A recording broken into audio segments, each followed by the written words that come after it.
Nation of Fitin10, it is day 43 and the scans are done. Well, just about done. There's a few of you who have not come in for your scans, but we had some really incredible results, and I'm not really sure if I want to give away. I'm not really giving anything away because we don't really know until the end, but we may have some new records at the end of this. It's very possible.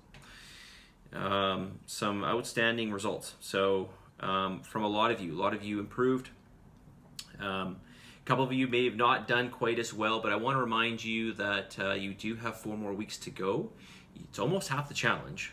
Okay, so so there's still a lot of time for change. All right, and there's probably for some of you, there's still a lot of chance to really brush up and improve, even if it's just certain aspects. Again, if it's if you're struggling with more than one of the pillars of this challenge, whether it's the cardio and or the weights and or the diet, right? Again, just choose one and try to perfect that. Okay, try to do your best, you know, to either get the get the 3 classes in if you're not, or get the 3 cardios in if you're not. You know, or with your food, trying to do something along the lines of getting all your protein in at least. That would be the first step that I would do, or try to improve your protein, that type of thing. I know there's a couple of you that have some allergy issues or IBS, this type of thing, so it makes it a little bit more challenging for you.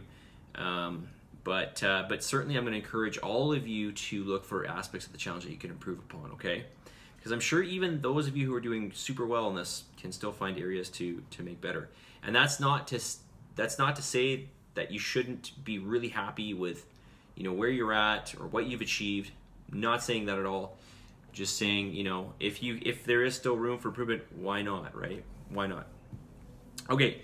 More of your questions. Oh no, actually, before I get to this, I did send out your numbers today. Most of you, your numbers did not change, like nothing changed, okay? So if you see that, do not be alarmed. If you're not sure, you can text me, or text me if you can message me through Slack and ask me, but you're probably gonna get a message back from you saying, nope, it's totally where it's supposed to be this week, okay? All right, more of your feedback here. Is there anything you would like me to cover in this week's video series? When this challenge ends, are we trying to maintain our new weight rather than lose weight, as is the case now, or sorry, there's no or. What? Okay, let me reread this for a second. When this challenge ends, are we trying to maintain our weight rather than lose weight, as is the case now? What is the ration of protein to fat to carbohydrate? What is the ratio of fats / carbohydrate / protein in maintenance weight program?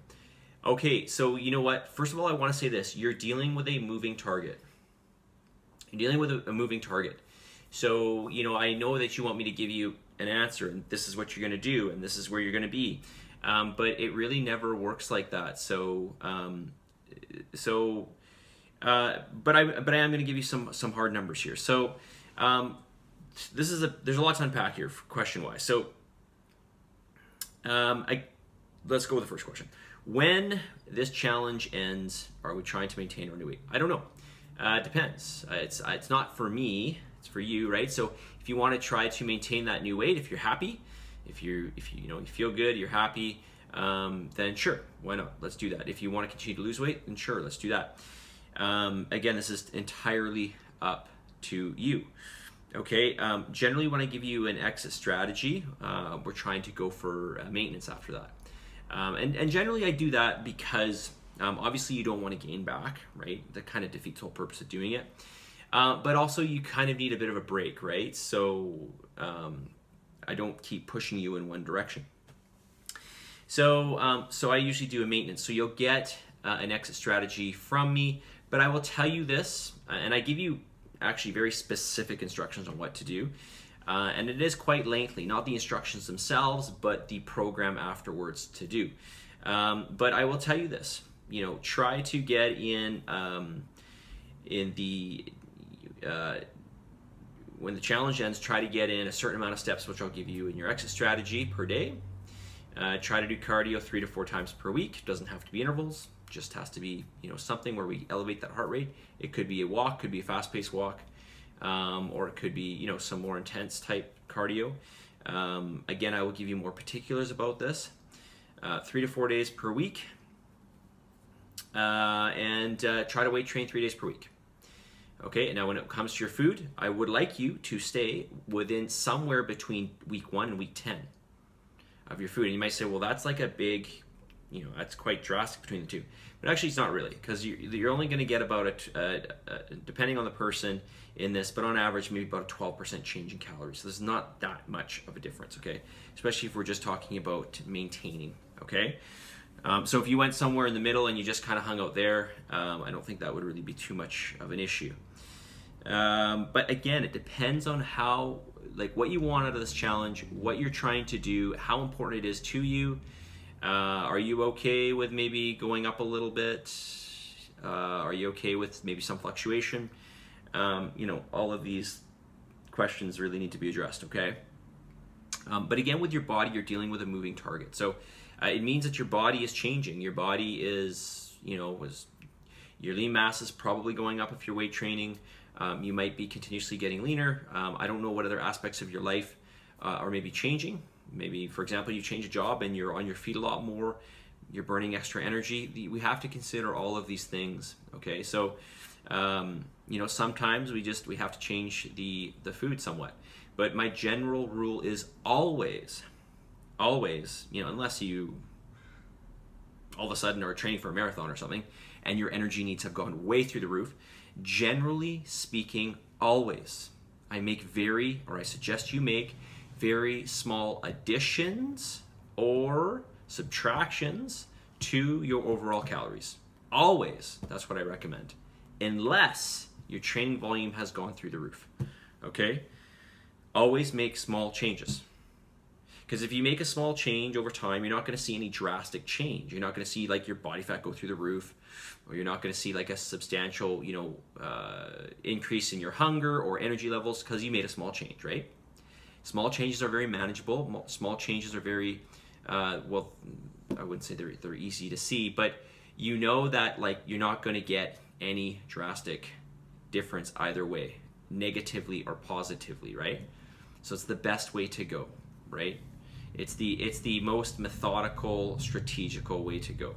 If you do something extreme, it's not going to be sustainable. You're probably going to have a lot of other offshoots in terms of, like, for lack of better words, side effects. You know, you might, for example, if you were to do a massive cut in your calories, let's just say you did, you know, you're going to experience some, you know, metabolic lag. Over time you will. Okay, and you're going to get frustrated because you will plateau, and it's going to get very frustrating because you're going to have to add more food at that point. Okay, so it's just things like that. But if you're making small changes, you'll be okay. All right, 8.5 minutes. What is the ratio of fats, carbohydrates, and protein in a maintenance weight program? This is kind of another big question, but there is a short answer I could give on this. But let's get the message of the day, and I will talk about this next day. Okay. All right, message of the day. This is you versus you. You may have somebody, you may have a friend that's challenged. You may have a group of people that you're working against. But ultimately, this is you versus you. Focus on yourself. You'll probably always find someone who is, quote, better than you, or is, quote, more gifted than you, or gets better results than you. But it really serves no purpose to, you know, focus on them.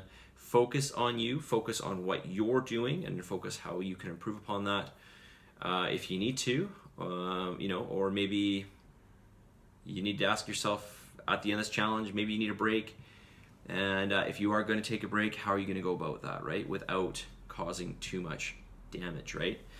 But again, you know, the point of this message is,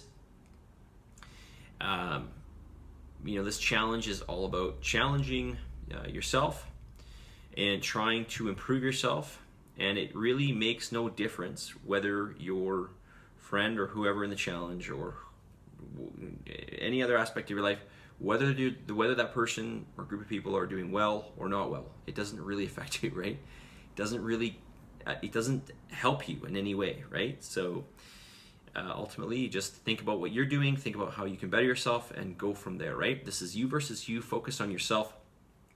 You'll always see someone, or you always find someone that is better than you are.